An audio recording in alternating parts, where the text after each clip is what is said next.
मकर संक्रांति पूरे भारत में मनाया जाने वाला वर्ष का पहला बड़ा पर्व है। यह पर्व विविधता में एकता का एक आदर्श उदाहरण है। भारत में हर राज्य में मकर संक्रांति मनाने के अलग अलग तरीके हैं, लेकिन फसल का मौसम एकजुट करने का मूल कारक है। मकर संक्रांति मूलतः प्रभुत्व फसल का उत्सव है। हिंदू कैलेंडर के अनुसार एक वर्ष में 12 संक्रांति दिन होते हैं। प्रत्येक संक्रांति एक महीने की शुरुआत का प्रतीक है और तमिलनाडु, केरल, कर्नाटक, पंजाब, उड़ीसा, बिहार, पश्चिम बंगाल और नेपाल में मनाया जाता है। संक्रांति एक नक्षत्र से दूसरे नक्षत्र तक सूर्य की गति का भी प्रतिनिधित्व करती है। मकर संक्रांति से सूर्य उत्तरी गोलार्ध की ओर बढ़ने लगता है, जिससे सर्दी का मौसम समाप्त हो जाता है और दिन लंबे होने लगते हैं। इसीलिए मकर संक्रांति को उत्तरायण के रूप में भी जाना जाता है, जो शुभ काल की शुरुआत है। उत्तरायण क्यों महत्वपूर्ण है? उत्तरायण को पारंपरिक रूप से देवत्व और नई शुरुआत का दौर माना जाता है। उत्तरायण दो संस्कृत शब्दों उत्तर और आयण से लिया गया है, जो सूर्य के उत्तर की ओर गति को दर्शाता है। महाभारत में भीष्म पितामह ने अपनी मृत्यु के लिए उत्तरायण का ही दिन चुना था। भीष्म को अपनी इच्छा के अनुसार मृत्यु का एक विशेष वरदान प्राप्त था और उसी का प्रयोग करके उन्होंने उत्तरायण में अपनी मृत्यु को स्वीकार किया, उसके इंतजार करते हुए। इस दिन श्रद्धालु गंगा, यमुना, गोदावरी, कृष्णा और कावेरी जैसी नदियों में पवित्र स्नान करते हैं। उनका मानना है कि इससे उनके समस्त पाप धुल जाते हैं। इसे शांति और समृद्धि का समय भी माना जाता है और इस दिन कई आध्यात्मिक साधनाएं की जाती है। मकर संक्रांति के दिन समारोहों के साथ हर 12 वर्षों में कुंभ मेला भी लगता है, जो विश्व के सबसे बड़े सामूहिक विशेषाधिकारों में से एक है। इस दिन तिल और गुड़ के लड्डू या चिक्की बांटी जाती है।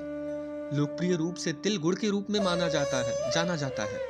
मिठाई यह दर्शाता है कि लोग को अपने मतभेदों के पश्चात भी शांति और सद्भाव में एक साथ रहना चाहिए। भारत के विभिन्न राज्यों में इस त्योहार को अलग अलग नामों से जाना जाता है, जिसमें सर्वाधिक प्रसिद्ध है मकर संक्रांति, जिसे छत्तीसगढ़, गोवा, उड़ीसा, हरियाणा, बिहार, झारखंड, आंध्र प्रदेश, तेलंगाना, कर्नाटक, केरल, मध्य प्रदेश, महाराष्ट्र, मणिपुर, राजस्थान, सिक्किम, उत्तराखंड, उत्तर प्रदेश, पश्चिम बंगाल, गुजरात और जम्मू में जाना जाता है। तो अरुणाचल प्रदेश में इसे पोंगल भी कहते हैं।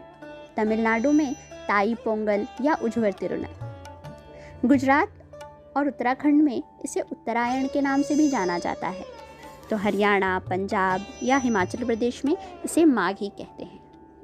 असम में भोगली बिहू और कश्मीर घाटी में शिशिर संक्रांत। उत्तर प्रदेश और पश्चिमी बिहार में इसे खिचड़ी भी कहते हैं। इस दिन खिचड़ी खाना शुभ भी माना जाता है। पश्चिम बंगाल में पौष संक्रांति, तो कर्नाटक में मकर संक्रमण और पंजाब में यह लोहड़ी के नाम से प्रसिद्ध है। यह त्योहार केवल भारत में नहीं बल्कि भारत के बाहर अन्य देशों में भी प्रचलित है। जैसे बांग्लादेश में इसे पौष संक्रांति, तो नेपाल में माघी संक्रांति या माघी संक्रांति या फिर खिचड़ी संक्रांति भी कहते हैं। थाईलैंड में सोंगकरण, तो लाओस में पी मा लाओ के नाम से जाना जाता है। म्यांमार में इसे थिम्यान कहते हैं, तो कंबोडिया में मोहा संक्रांत और श्रीलंका में आप इसे जान सकते हैं पोंगल या उज्वर तिरुनल के नाम से। यूं तो अन्य त्योहारों की भांति मकर संक्रांति के अवसर पर भी कई परंपराओं का पालन किया जाता है, लेकिन इन परंपराओं और मान्यताओं के बीच एक चीज जो पूरे त्योहार में आकर्षण का केंद्र बनकर सामने आती है, वह है पतंग उड़ाना।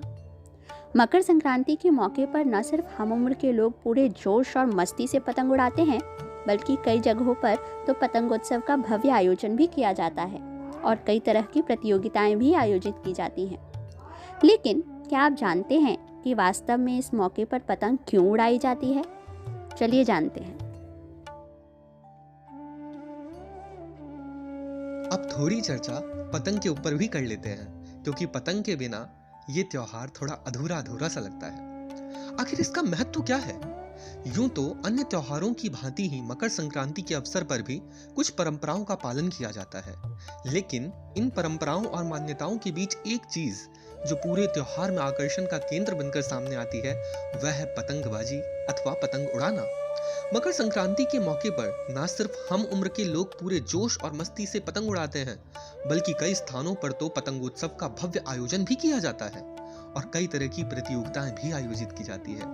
लेकिन क्या आप जानते हैं कि वास्तव में इस मौके पर पतंग क्यों उड़ाई जाती है? चलिए जानते हैं। इसके कई सारे कारण हैं, कई सारे पहलू हैं, जिसमें कि पहले हम धार्मिक पहलू के ऊपर चर्चा करेंगे। धार्मिक पहलू। मकर संक्रांति पर पतंग उड़ाने से जुड़ी धार्मिक और वैज्ञानिक दोनों ही दृष्टिकोण का अपना अलग महत्व है। धार्मिक मान्यताओं के अनुसार भगवान राम ने आज ही के दिन अपने भाइयों के साथ पहली बार पतंग उड़ाई थी, जिस कारण यह आज भी प्रचलन में है। दूसरा, वैज्ञानिक तथ्यों के अनुसार उत्तरायण में सूर्य की गर्मी शीत के प्रकोप व शीत के कारण होने वाले रोगों को समाप्त करने की क्षमता रखती है, साथ ही शरीर को ऊर्जा प्रदान करती है। ऐसे में मकर संक्रांति के पर्व पर पतंग उड़ाना सेहत के लिए विशेष रूप से लाभदायी है।